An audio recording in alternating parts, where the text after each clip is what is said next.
Hey everybody, impromptu Drawstream today. I am working on this figure, and it's kind of a static figure because it's a design model. So I just thought I would do some drawing. This is for Escape from Planet Omega-12. This is the character of Tera. And yeah, I guess I'll just kind of chit-chat a little bit while I work on this character. I already did kind of the basic breakdown just because it takes me a little time. I'm not the most skilled artist in the world, and I'm usually rusty because I don't draw all the time. Because being a director means that you do other things. But I just thought I would come in and create this model for a VTube animation. So what we're going to be doing is we're going to be creating Tera. She's the main character of Escape from Planet Omega-12. She's marooned on the planet. We've got a great script, but because this is very low budget animation, we will be doing, why is that coming in gray? Oh, I'm already getting myself distracted seeing stuff that's going on. Okay, let's try it again. Why is it gray? Is it the, oh, it's the layer it's on. I need another layer. Of course. So anyway, we're going to be using different types of animation to save us money. One of the types of animation is going to be VTube. Now the VTubers they're usually using anime characters, but you can do it with any kind of character. Essentially what they do is a 2D character like I'm designing now. And then they break that that character apart into bits, like an arm, a leg, an eye, a mouth, an eyebrow, all that sort of thing, and put it into another software that rigs it. And then from there, you can go in and create a camera, or sorry, you don't create a camera. You attach your camera to it, and the software will animate the character based on the movements it's seeing through your webcam. So if we have a voice actress playing Tera, and we haven't selected a voice actress yet, I should probably lighten this up. This is too dark. Let's just lighten the opacity. I'm going to be doing this in several layers. But so the actress could potentially do her voice performance in front of a webcam. We can record her audio, and then we can also record her facial expressions while she's doing it. And then those will translate in real time at the frame rate we need to this character. I'm going to get, this pen is way too thick. So you can see I start pretty basic. I am not a trained artist. I am self-taught. I've taken a few classes here or there. You can see I'll probably do a lot of adjusting. So some of the other things that we're going to be doing to animate this character, so like for the action, you might think to yourself, well, if you're not an animator, and I know I've animated certain things. I've animated more environmental stuff, simple, basic things like butterflies and that sort of thing. Oh, Scribe, you're here. How you doing, man? I should invite you in. You should chit chat about stuff. I was just about to talk about see, I'm already screwing up because I'm talking and drawing at the same time. Usually I'm just focused in.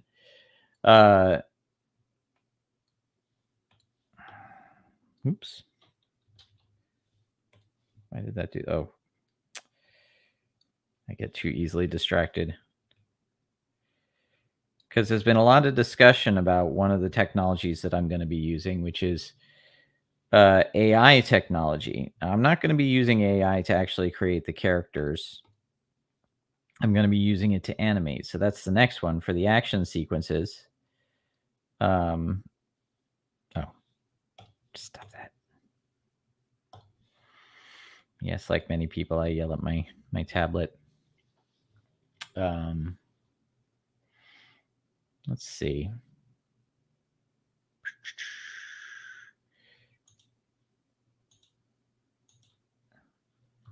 If anyone else is wondering what that random clicking, I'm sending Scribe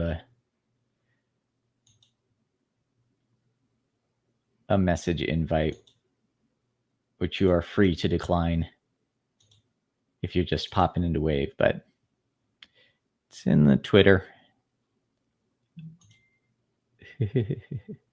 So, Archangel, thank you for joining. Yeah, so anyway, I'm talking about Escape from Planet Omega-12. So we're gonna make this character. I already hate the eyes, so let's erase those. Actually, let's start from scratch. Because I want to make this good. Let's go with a mid-gray to start.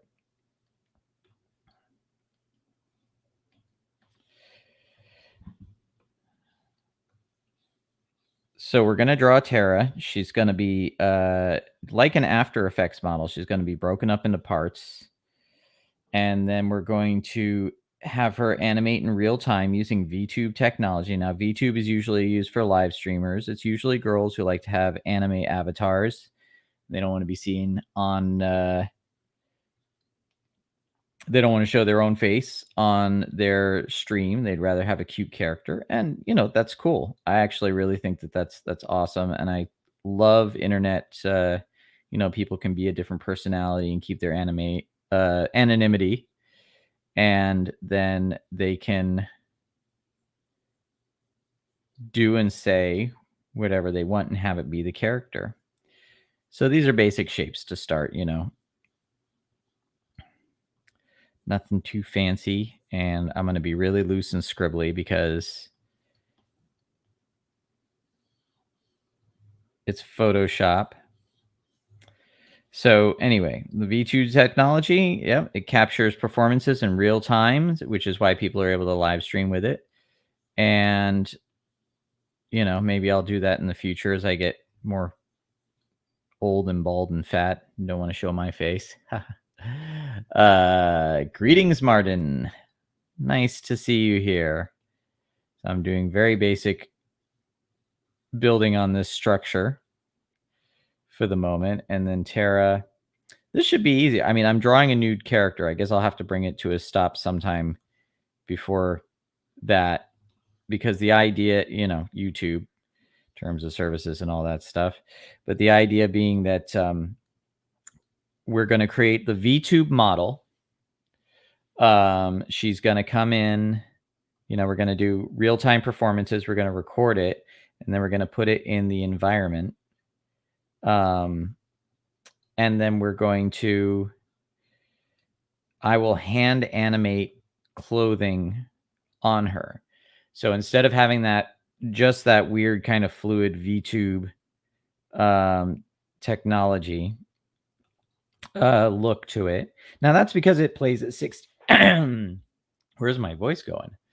Lurking in luncheon. Yeah, I need to have some lunch soon too. So I probably won't do this for too long, and I'll probably start to get too self-conscious about all the mistakes I'm making and log off. But essentially, yeah, that VTube technology has kind of a weird fluid look to it. And part of it, that's just because there's nobody art directing it. And part of it is because a lot of times they play it at 60 frames a second. So cinema, even, you know, like animated cartoons like the Disney cartoons, they are usually at 24 frames a second on what's called a 1:1, which means for every frame of the 24-second movie projection is another drawing. A lot of animation, especially on television, you know, like your basic Saturday morning cartoon or whenever they play cartoons now. That is 2-1, which is there's a frame and then a repeat frame for every what would be the one. So there's 12 frames per second. So I actually think we can get away with animating at 12 frames per second in a 24 frame per second environment, which kind of gives it its own look. Boy, hands are difficult. I know everyone's joking right now about AI not being able to handle hands. Well, so can most human artists, or can't most human artists. They have trouble with it. So anyway, this VTube technology, I'm very excited about it. With a little art direction, I think it'll blend right in with the other animation. So the other animation that I'm going to be using is Blender. And we're going to be using a combination of a 3D model and grease pencil. I'm going to do a lot of compositing in grease pencil. Grease pencil is Blender's 2D animation software, but it also allows you to draw in 3D space. So if you look it up, it's really cool. And I'm learning it. I haven't learned it well enough where I feel confident to hop on a live stream and use that instead. But it's really cool because I can, like, say I want to draw like a skeletal tree. I can go in and I can draw the main tree trunk, and I can, let's see, kind of lost my beat on how I was going to do that foot, but that's okay. It's just basic stuff. This is like the best thing about Photoshop. So you can screw up big time and just go in and fix it. And I was talking to that the other day about that with my friend Val. So, this AI conversation thing, and Martin knows, we were doing a live stream on Pop Culture Minefield about AI, and kind of, I'm all for it, and I'm going to be using it. It's going to really free me up to create an animated movie in a way that was, it's just not possible for me to do that. But now I'm going to be able to create a cinema quality animated movie. Or maybe not cinema quality, but maybe on par with what you see on television. My biggest inspiration being Genndy Tartakovsky, who created and directed Samurai Jack, Primal, Symbiotic Titan, Dexter's Laboratory. I feel like there's something else I'm missing as well. Oh, Hotel Transylvania. He worked on that as well.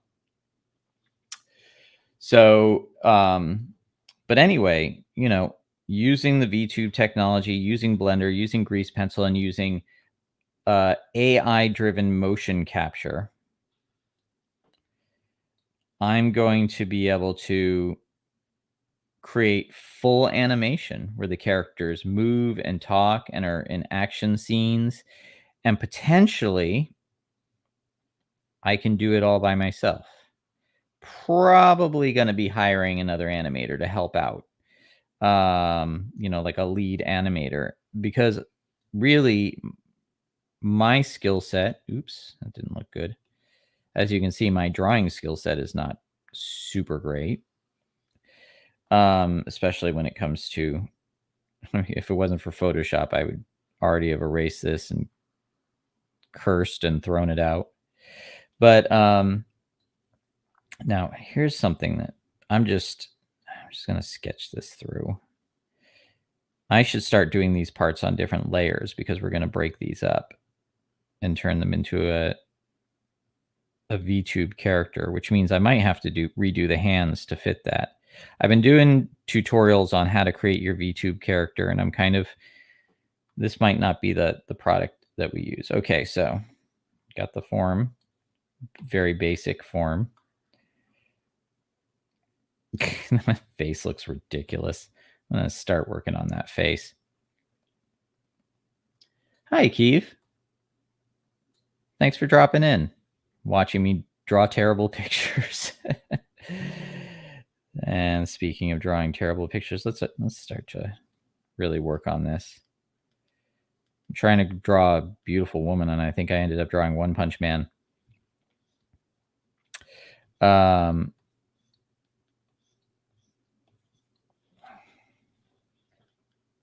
Definitely don't like that nose.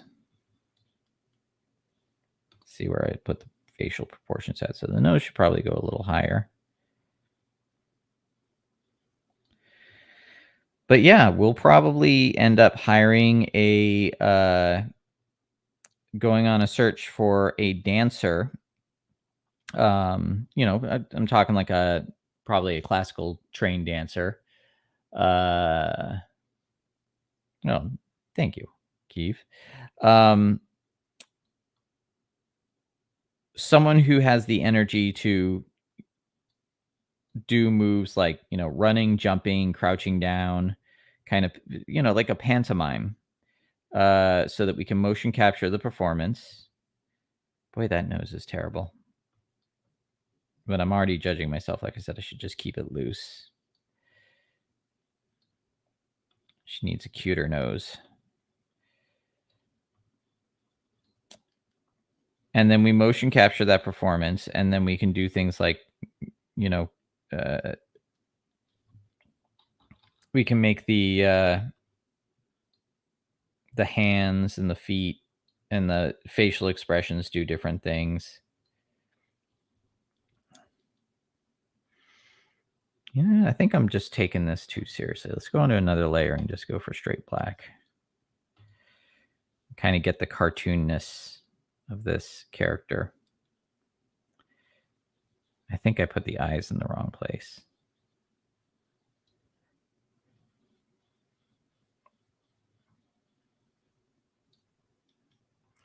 I've been having a lot of fun writing the script.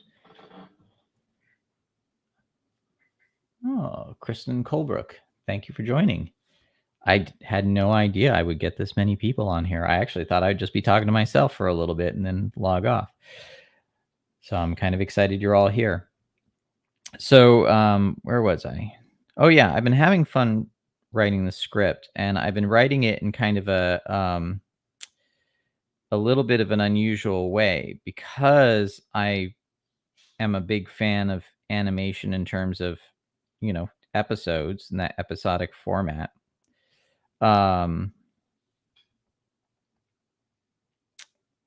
I kind of realized I was imagining the story beats in that form, you know, like 22, 23 minutes go by, and then you know, the episode's over. And so what I started doing was I'm writing it as a feature script, but I kind of started thinking like, well, you know, when they did the Samurai Jack pilot, oops. When they did the Samurai Jack pilot, they did a pilot movie and then they broke it up into episodes. I'm having trouble deciding where to put the eyes. So what we do, I guess I'll kind of talk about how the story opens. You know what? I think that's the problem. The eyes are a little too high.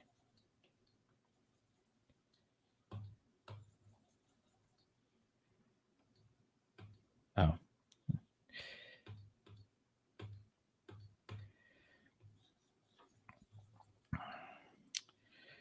So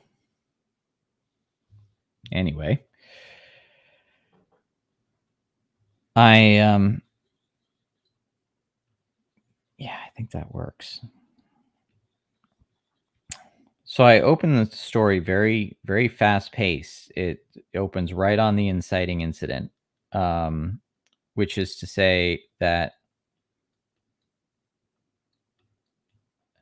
you don't get any time to kind of get to know the characters or anything like that. You just drop into the action. So the brain's going, what's going on? It starts with a escape pod, as you've seen from the storyboards, crash landing on a planet. And then from there, no, maybe I don't even want that. Let's just keep it really cartoony. She's instantly encounters alien creatures.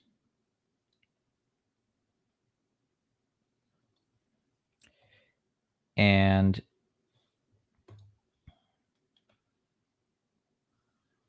there we go.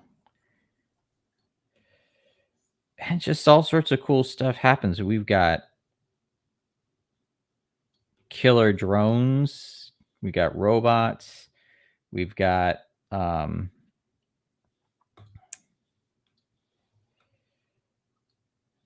weird creatures. We have mystery. That's something I'm very proud of. There's a mystery. Who tried to kill her, and who killed her crew, or the crew that she was on board with? And why are they still after her now that she's crashed on the planet? And as I've said in the pitch, so this isn't really a spoiler. Okay, so here are the cast of characters. There's Tera. She was the wife of the captain. His name is Bryo Burrows.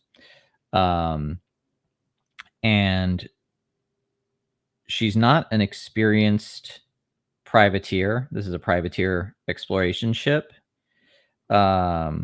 Or I suppose they're privateer exploration, and they also, make some money doing, what do you call it? Merchant stuff, transporting. They're not quite space truckers. They do kind of work like more of in a military way, but not the military. I guess that's what privateer is.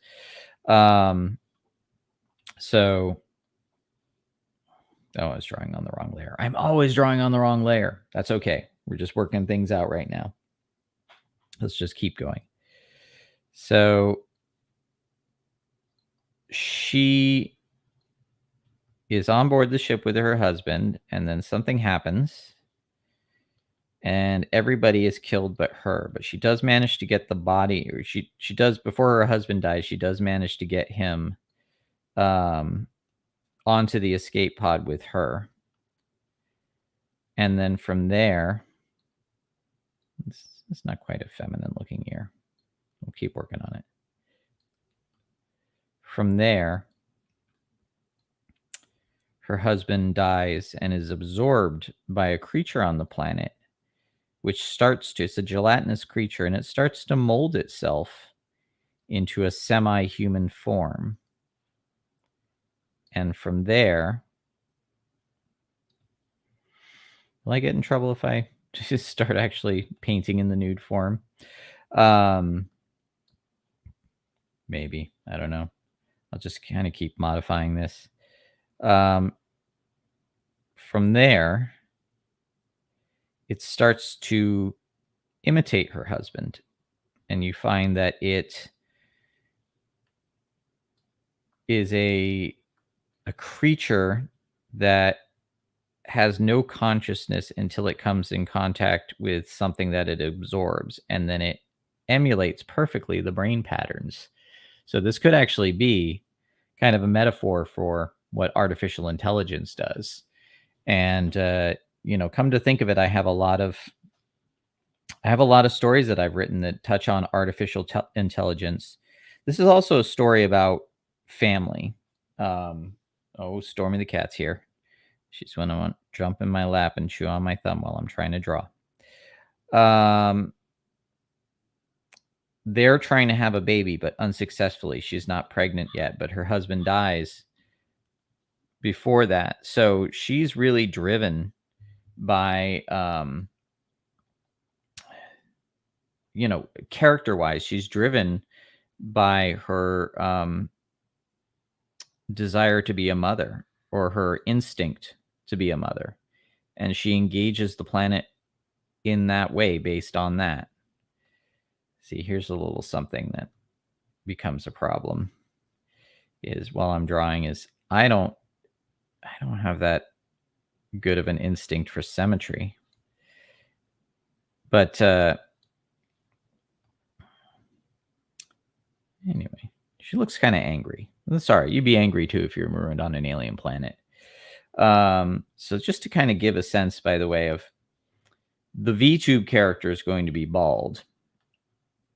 And I'm going to hand animate the hair. And she's going to have this kind of...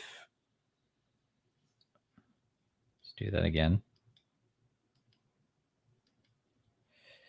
Let's get that erased. I should probably plot the hair out in red as well.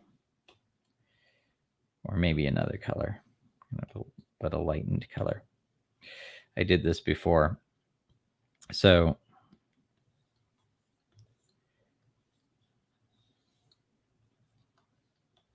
I'm going to hand animate the hair because I really like the way hand animated hair looks like. Plus, hair simulations are difficult. And if you do them in VTube, they have a very kind of VTube look. And if you've seen VTube or if you've seen anything like that, you know what I mean. But I want her to have this long hair that's pretty flat so that we can have her...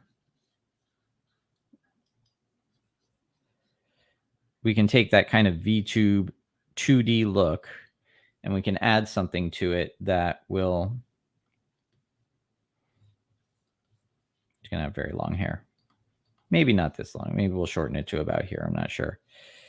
But what I want to be able to do is have hand animated moments. Not all of them. I'm sure we'll use some technology or some animation loops. Like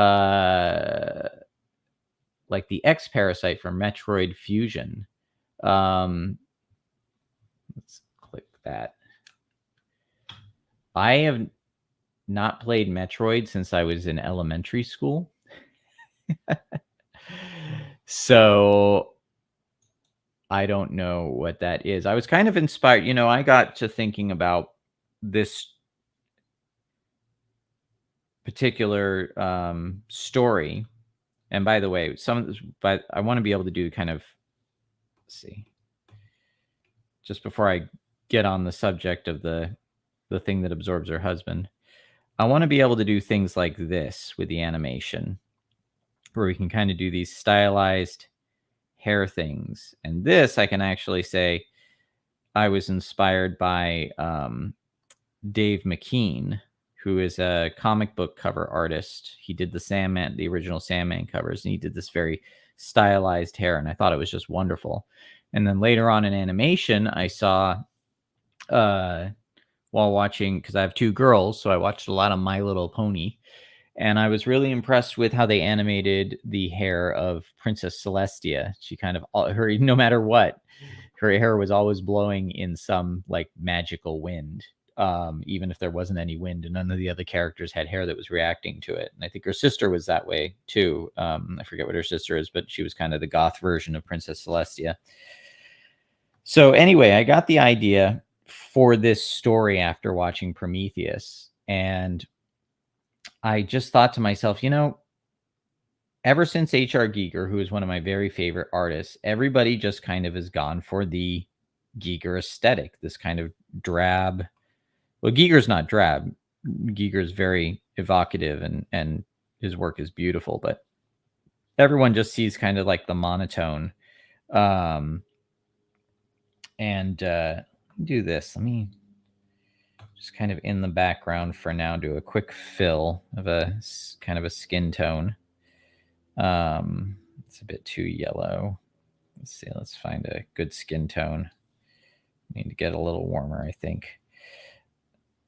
That'll do for now. So I was watching Prometheus just going, it's more of the same and not as good, because if you're going to do Giger's style, then for God's sake, just do get Giger and go whole hog. But they seem very timid. They seem like they didn't want to go there. And let's just fill in the whole thing, since she's going to be a bald character for the VTube. And I was just thinking, like, this is Prometheus was a basic sci-fi premise, very much of the age of the 1950s and 60s. The Terror from Beyond Space and Planet of the Vampires and Forbidden Planet. I was thinking I would really love to go back to how colorful that is. And again, not that I don't love Giger's aesthetic. I absolutely do, but it's just being done to death. All science fiction these days looks very utilitarian and people go, well, that's what space in real life travel would be like. And it's like, yeah, but so what? It's not exciting. It's not fun. Doesn't mean anything. I want color. I want a world of creatures and fun. Bit orange, but we can change that. And again, this is just the basics. And I thought about the idea of a planet being left behind by an alien race that left behind this technology. But I thought, what if the technology was living technology? Maybe instead of innovating through computers and that sort of thing, they'd gotten beyond that and they were growing their technology.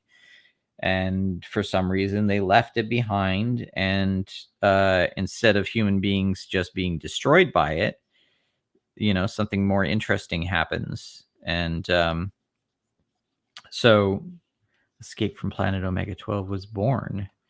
Let's see if we can do something about the image adjustments. Do I want to use curves? Let's see about using. No. There we go. Can do if we bring down the. Not much happening.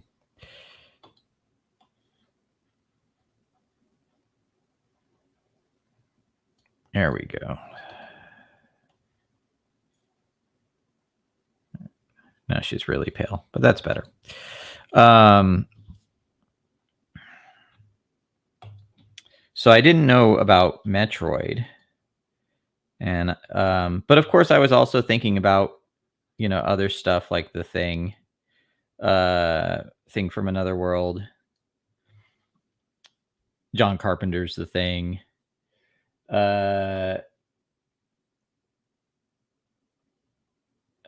Proto Geiger. Let's see.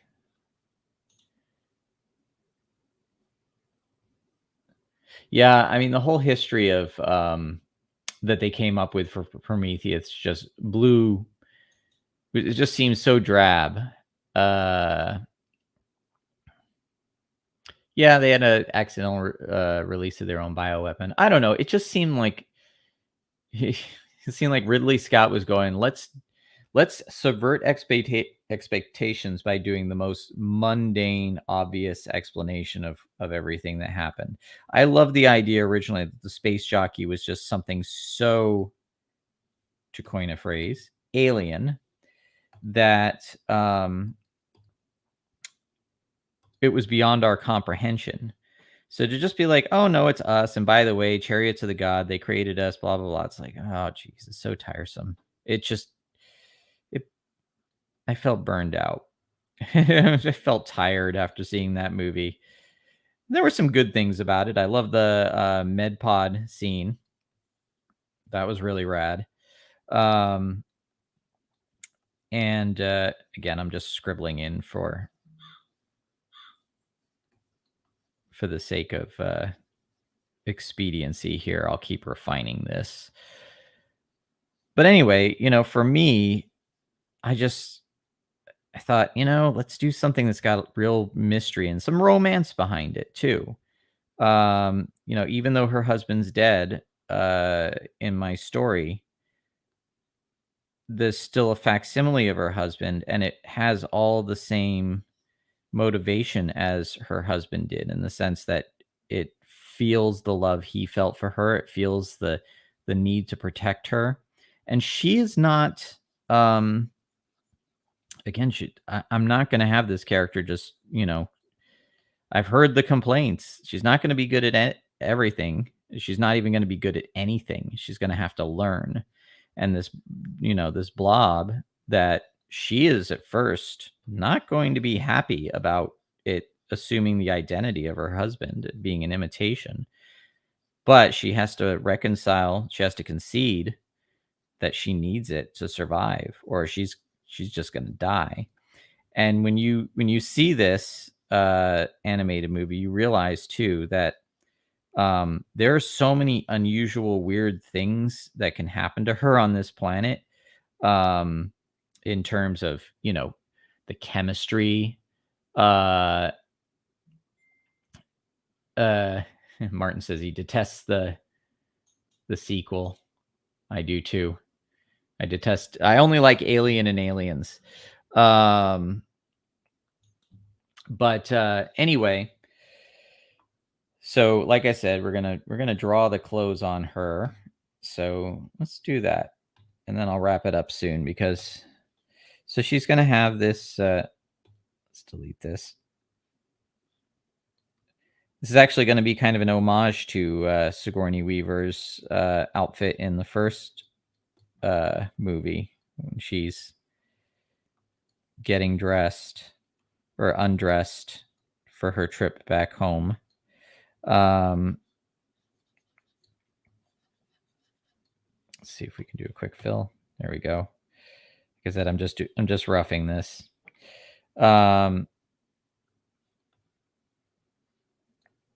That was terrible. Let's try that again. Yeah, see, this is the fun part about having an alien planet that's teeming with life is just kind of like Samurai Jack. She is going to have to keep moving. She's going to be on the run because she's being hunted by whoever killed the crew. And that means that she's going to be going from alien environment to alien environment. So it never stays static. And she's going to be encountering all sorts of creatures from kind of, slug-like creatures to I don't know. What do you think? With all the sketch marks, it looks like she should have tattoos. Let's get rid of those. I keep working on it. She kind of looks like a lanky, cranky Peanuts character right now, so I'm probably gonna have another go at this. But yeah, sometimes she's going to encounter like just weird proto slug creatures, sometimes strange birds, strange insects. The chemistry of the flora and the fauna are different than hers, even though, science fiction she can breathe on this planet. We're not going to worry about any of that sort of thing, but it may be that she has reactions, physiological reactions to things as she travels. And she's being hunted. So sometimes she'll, there may be a bounty hunter or something like that, or there may be a, what do you call it? A robot or a drone sent after her. This is going to I want to see more of her face. There we go. A little too round in the face, I think, as well. Oops. That's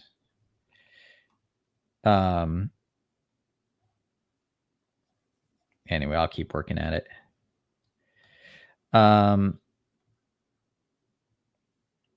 So this just limitless possibilities, obviously we're just doing it as a movie, but like I said, the way I'm writing the script, I'm really happy with it. The script is probably going to be 60 to 80 minutes long, and it could be broken apart into 20-minute or 20 to 22-minute intervals, episodes.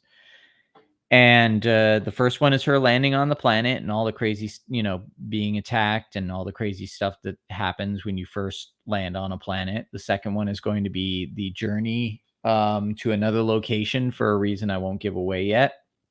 And what happens during that. And then the third episode will start when she actually arrives on that location and what happens there. And then the fourth one, I'm not sure.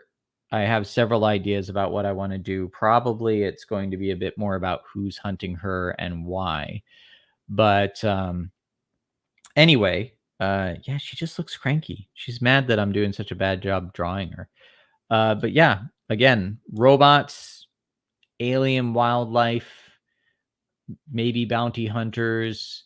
There are mysteries on the planet that I can only describe them if I spoil it and get too specific. But there's some very cool things on this planet that I have not seen done. And I'm very excited about them. And I'm very excited again that we're going to be using 3D models, motion capture, like I said, hire a dancer to do the motion capture, VTube technology, Duik, which is a plugin for After Effects, which will help us with one of the things I'm going to do is I'm going to sculpt a lot of these creatures, not in 3D, but in clay, and paint them and then photograph them. And then we can take those and put them into Photoshop and then use Duik and After Effects to animate them. So this is going to have a very, it's going to be like a combination of animated looking characters like Tera here, with characters that look and feel like they're actually real things. And that's because they are real things. They'll be sculpted. The backgrounds will not be backgrounds. They will be miniatures that I will build and film.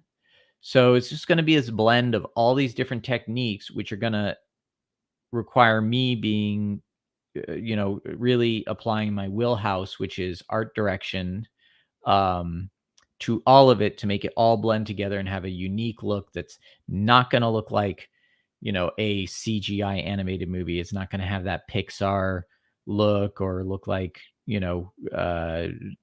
Gru or whatever. It's not going to look like hand drawn, animation like anime or Avatar: The Last Airbender or anything like that. It's going to look completely different. And it'll be, I think the low budget aspect of it will be apparent, but it won't be cheap. It's not going to be like someone who just got, Flash and spent an afternoon animating stick figures or any crap like that. It's going to have quality to it. So, but that's it. I think I'm going to need to step away from this for a little bit. I'll probably just redraw it. It's not quite what I was after, but me talking and drawing at the same time and being self-conscious because people are watching. I don't know if maybe I hope, if you enjoyed this, let me know. I don't know if draw streams are for me, but I'm definitely going to be doing live streams where I'm working. I'm thinking of doing some sculpting live streams as well. So let me know if you are interested in seeing that. So I think that is it, but I appreciate you all dropping in. Let's see who did. Of course, Scribe Light did again, and Archangel and Martin. Thank you. And Kiev. I can't do it. Kiev. I think that's how you say it. Kiev. And Kristen Colebrook. Thank you. I really appreciate you guys dropping in. And I will be live streaming again soon. I should say, follow me every Tuesday on Pop Culture Minefield. 10 a.m. Central is when we go live. Last episode was talking about AI. I'm going to be talking about AI more on this channel as well. I'm not done talking about that. People really have some strange and wrong ideas about what AI is and what they think is going to happen with it. So I think that's something that I need to address more of. So I'll be doing that here. And of course, I should have, let's see, where is it? Let's drop it in here. My subscribe star. If you want to support Escape from Planet Omega-12, look, I got a $1,500 a month goal going on. I'm only making 40, but you get all sorts of cool things when you subscribe. And you can subscribe. There is a free tier. You can drop in here and see free stuff. But I did recently, look, the first 10 pages of my book, The Making of Harbinger, down. There is, of course, I post all the Pop Culture Minefield stuff there. I haven't, see, I'm bad at that. What else? The meeting between my animator and I, where he goes through the model that he built that we're going to be animating. So that was really exciting for me. And yeah, I won't give it all away, but there's storyboards, there's exclusive content, there's content that I will eventually release on YouTube. But I should show you. Let's see. Also, let's do this. It's really quick. Wow, look at how big that comes in. So, just so you can see. Oh, of course, it's on a different drive, so it's going to take a moment for it to warm up. This is my tentacle tutorial. So if you are interested in learning practical effects stuff, which I'm going to be using practical effects, including practical tentacle effects in Escape from Planet Omega-12 for the creatures, I will teach you. This is the tutorial I'm working on right now. I've still got to do the narration, but I videoed it. I will teach you how to put together a tentacle mechanism, how it works, how you sculpt it, and then let's see. Where is it? Where is it? Look at that.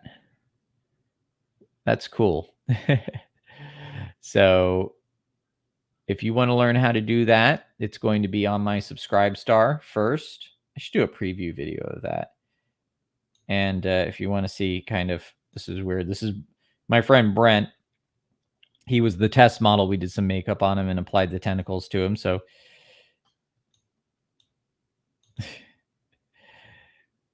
he had a great time. He was trying to act spooky, but he kept laughing and having fun. But God bless him. So, all right, I'm gonna wrap it up. But again, yeah, Subscribe Star. I think there's a link to it. Subscribestar.com/Christopher Moonlight. I'll put a link in the comments after I'm done with this. All right, thanks everyone for dropping in. I will be back with more, again, Pop Culture Minefield, 10 a.m. Tuesdays, 10 a.m. Central. I'm live there. I'll be live here. I'll be doing more videos. Follow me on Instagram, Christopher Moonlight, and Twitter, See Moonlight Films. I've rambled enough. And I hope you enjoyed me trying to rough out Tera as a character. She's gonna, yeah. Again, she looks a bit cranky. We're gonna make her a little more, I don't know what the word is. Not salty looking. More just beautiful. More like someone that you'd want to be marooned on a planet with. All right. Take care, guys. Have a good one.